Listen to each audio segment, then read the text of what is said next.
Well, good morning, everybody. It is April 7th, Wednesday. I'm squeaking away here. This will never change, I promise you. This will never change. We had such a good day yesterday rehearsing. It was probably because it was Cooch's birthday. It was really nice when we finished the rehearsal. Lisa, his girlfriend, set up a little dinner for us at the place, and we got to have a little celebration, and it was great. But it's just so amazing to sit there with friends. That first time we probably celebrated a birthday was almost 51 years ago, so it's pretty amazing. But and I'm excited to get back. We're working on got a bunch of new songs that we're finally dialing in and refining and working on parts and developing them. And it's going some really good stuff. I mean, I'm so excited about it. So I'm getting ready. I'm going to do this, and then I'm going to head back for another day of rehearsing. And then when I get back tonight, I have a dear friend, David Kirschenbaum, who's a producer who did all kinds of great records, has been sending me some files to do. So I'm going to work on that tonight because I just got off the phone with the great John Gilliton, who's doing keyboards and stuff on it. So we were talking about parts for this track that we're doing, and I think that's about it for the moment. This will be enough. As when I finish this, I'm gonna take the boys for a spin around the block, and then I'll head off to work. I'll get them up before it gets, because I don't want to walk them late at night tonight. When I get back from work, I'm going to need to do that track. So I'll get them out now and get them there to visit the neighborhood and say hello to everybody. So they're the social ambassadors for the area. But I did some stuff, I believe, about this artist way back in an earlier video, but I just wanted to go a little bit more in depth with him. I've been called over the years to do lots of vanity projects, we all call them. And it's people that have been in other careers and other walks of life that have dreamed of making a record. And either they get somebody to fund the record for them, or they've made money and they can afford to have their, like, hire their dream team and just do the thing that they've always wanted to do. And sometimes they're not embarrassing, but sometimes, this person would have never had a career in music, but they're so thrilled doing what they're doing and being in the studio with the people that they want to be with, that it's really a wonderful experience. And I would, if somebody calls me to do that kind of a thing, I put as much effort into that as I would put into a James Taylor, Phil Collins, any of those people, because at the end of the day, you're putting your signature on some music, and you want it to be the best it can possibly be. So just because they're not somebody that the audience is there for or anything like that, that doesn't mean you're going with less of a game when you do this. And so one of the artists I got called to do, I have copious notes. I'm just going to start saying CN here for my copious notes. Got another tablet full of goodies here. This was an album we did in 2003, and I recorded this album. We got called to do it. My friend Lauren Harriott produced this album, and plus produced the subsequent album, because we ended up doing two albums. But this is the stuff I'm going to do is off the first album. And the artist's name is Bernabe Williams Figueroa Jr., but he was known in the athletic world as Bernie Williams. Now, Bernie was the center fielder for the New York Yankees, and he spent 16 years with the Yankees. That was the team he was with for his entire career. He was a 5-time All-Star, 4-time Golden Gloves winner, the 1996 American League Championship Series MVP. The list goes on and on of the accolades that Bernie received. He was a remarkable player. But it was one of these things, we get the call to go in the studio. We went back to New York to do the album. there was a studio right in the middle of the meatpacking district. It was pretty crazy. You know, and you get in the studio, you know, because I've done so many of these with actors and athletes and different people. You get in there and then they come in and everybody says hi and then they pull out their instrument and you kind of go, okay, here we go. Well, Bernie took out his guitar, started playing, and we all kind of looked at each other and went, uh-oh, holy crap, this guy's got a game. This is serious. He's a wonderful composer and guitarist. Now, when he was in school in Puerto Rico, he was a music student. I mean, he was seen by a scout playing baseball, and that's where his baseball career came from. But he was really focused on music. His brother Hiram, at the time, was a legal aid, was a classical cellist. The two brothers in there. And when we finished this album, he ended up being nominated for the Latin Grammys award and the Jazz Grammy in the jazz division.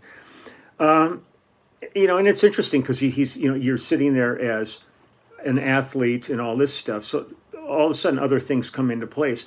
There's one of the great artists who's always done fabulous paintings of athletes is Leroy Neiman. And Leroy actually ended up doing Bernie's album cover for him. I mean, these things they just meld together. But it was one of these things that you know, it kind of takes your breath away when you're working with somebody who really has it, you know, and you kind of go, man, it's unbelievable to think of you out there. And I think McCartney signed him to his publishing deal and wrote the liner notes for the first album. And it was really funny talking to Bernie about this because, like, he was out there in playing in the World Series, and he said he had his cell phone in his pocket because Paul was supposed to call him to run over some things, and he didn't want to miss Paul's call. So there he is in the World Series out in center field, but he's got his cell phone with him in case McCartney calls him. And talking to other guys and other players, they said, you know, Bernie's the kind of guy who always had his guitar in the dugout, in the locker room, always playing, just constantly on his instrument. And that's how you get good. But he has a really beautiful touch and a beautiful gift. And we did the Ferguson show and a bunch of things like that. And when we premiered his first album, we did it in Chicago just before the All-Star game. And we played the Field Museum. And opening for us was Michael Bublé and his orchestra. And it was like he was the beginning of his career. And then we came out and we had like just a great band for that. And then we played the House of Blues the night before the game. And then we all went to the All-Star game with him. They weren't in the game, but it was a perfect vehicle to get this all launched. And he's had really wonderful success he retired from baseball. And I think Bernie's got to be about 51 now or something like that. But he did his career in baseball and then moved on to music, which is pretty fantastic because baseball has a finite life. Music, he could be doing, if his chops are there and everything, he could be doing this into his 90s. You know, Horowitz did it. You know, some of the most beautiful playing was like when he was in his 90s in Moscow. There's a concert and the audience is just in tears. It's so emotional. And there's this old man up there, just unbelievable. And Bernie could do that same thing as his life goes forward. So this first track, I want to just play you a couple of things from this, and then if you really like it, you can go dig up both these albums. This one is called The Journey Within. I can't remember the name of the second album on that. I don't know offhand, but just you just Google up, go on YouTube and pull up Bernie Williams, and it'll. And he did a version of "Take Me Out to the Ball Game," just solo guitar. I think Chris Clark did some pads on it, some orchestral pads. But man, it is an exquisite arrangement. You take a song that everybody's just used to having a beer and some peanuts and out there singing it, and all of a sudden it turned into another thing altogether. He plays with some seriously adult chords. So on this song, the first song I'm going to play is called "The Way," and it's myself and Kenny Aronoff on drums, John Thomas, who I toured with Tracy Chapman with, is a great keyboard player. Luis Conti on percussion, and Tim Pierce on guitar, and Mark Rivera. Let's see, I didn't mark down what he played on the background vocal on this was B.J. LaCarica is his last name. And but this was so much fun. I mean, and it was really funny. I mean, it's like his baseball career's over, so I'm not gonna say. But apparently, like in his contract, he was not supposed to, ride motorcycles or do anything like that. When we were in the studio, he showed up on a motorcycle with this huge keyboard strapped to the back of it, and ends up carrying it up about 4 flights of stairs. And we're just going, great, this guy's like this multi-million-dollar a year baseball player, and he's out there doing everything he wasn't supposed to do, but he was just so excited about getting in the studio. And we all bonded, man. It was like one of these like magical things. It was just such a joy to be in it. And most of the compositions are his on this. So here we go. This is the Way, yeah, it's called, and here we go.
Mark Rivera.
the thing I really enjoyed with Bernie is just he has compositions. There's a lot of guys that end up doing like guitar albums and stuff, and there's just the writing isn't there. I mean, it's lots of chops, lots of interplay and stuff, but there isn't kind of a lyrical side to it.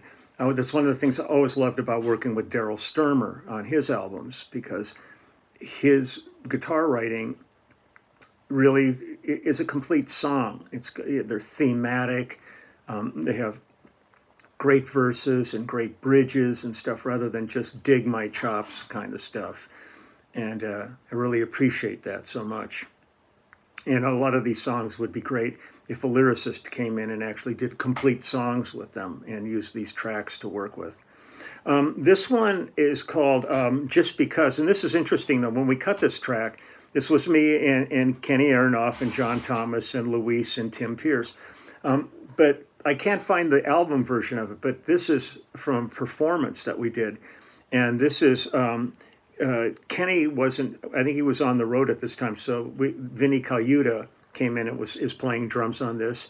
And David Sanchez is playing keyboards on it, but David Benoit is kind of the featured artist on this one, and it's with Luis and Tim and everybody. But this might have been from the House of Blues gig that we did before the All-Star game. I didn't see an exact designation, but so this is the band. This is the band live with Bernie. He does a little introduction in the beginning. So here we go, and this is called Just Because.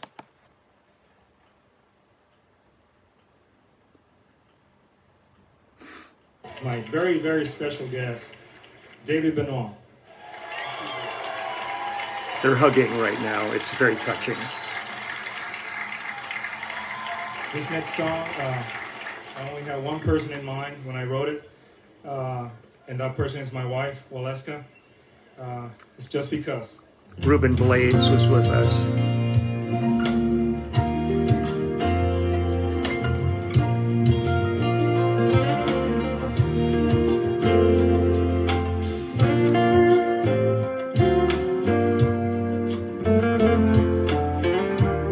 Plays an ovation guitar, at least in the show.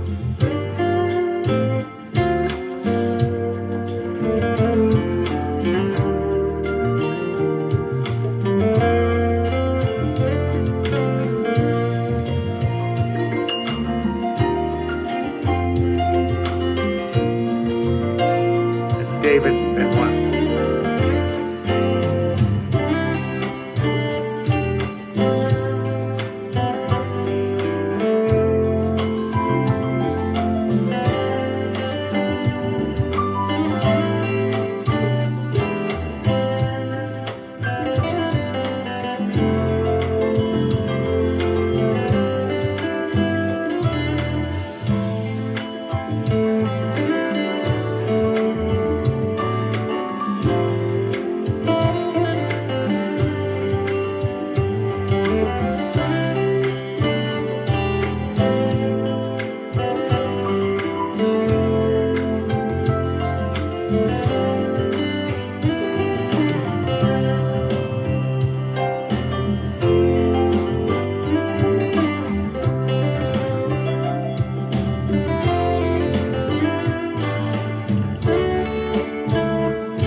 He's taking a bow.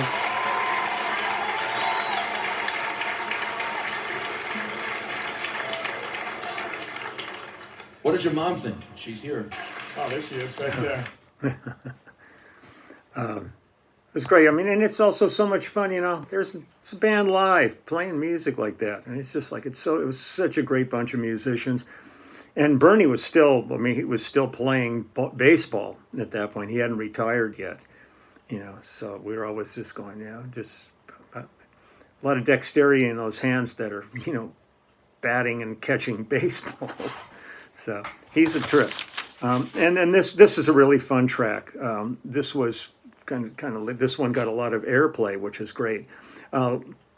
It's called La Salsa en Mi, and this is me and Kenny Aronoff and John Thomas on keyboards, Luis Conti, Tim Pierce, Gilberto Rosa, and Ruben Blades are the background singers on this. Bernie wrote and is playing guitar on this. Bella Fleck, the great Bella Fleck, is on this track, and Mark Rivera is on sax, and it was engineered by Danny Bernini and Tally Sherwood, and I think Steve Marcuson mastered this track.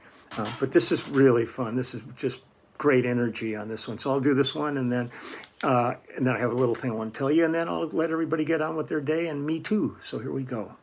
La Salsa.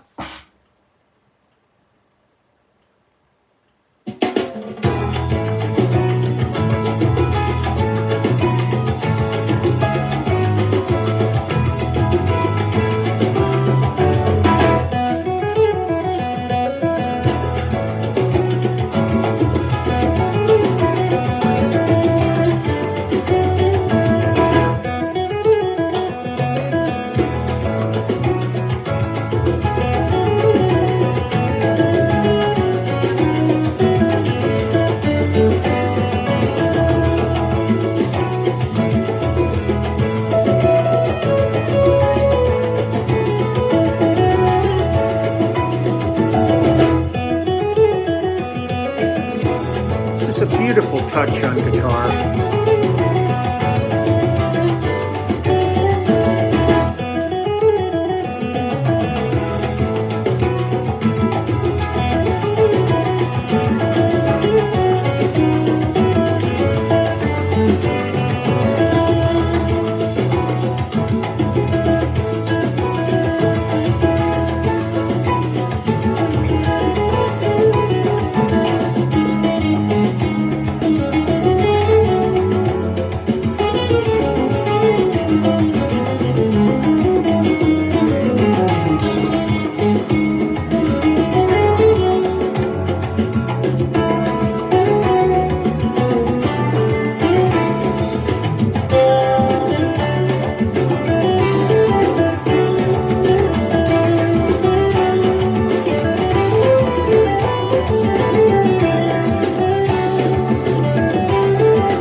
You know, just great composition.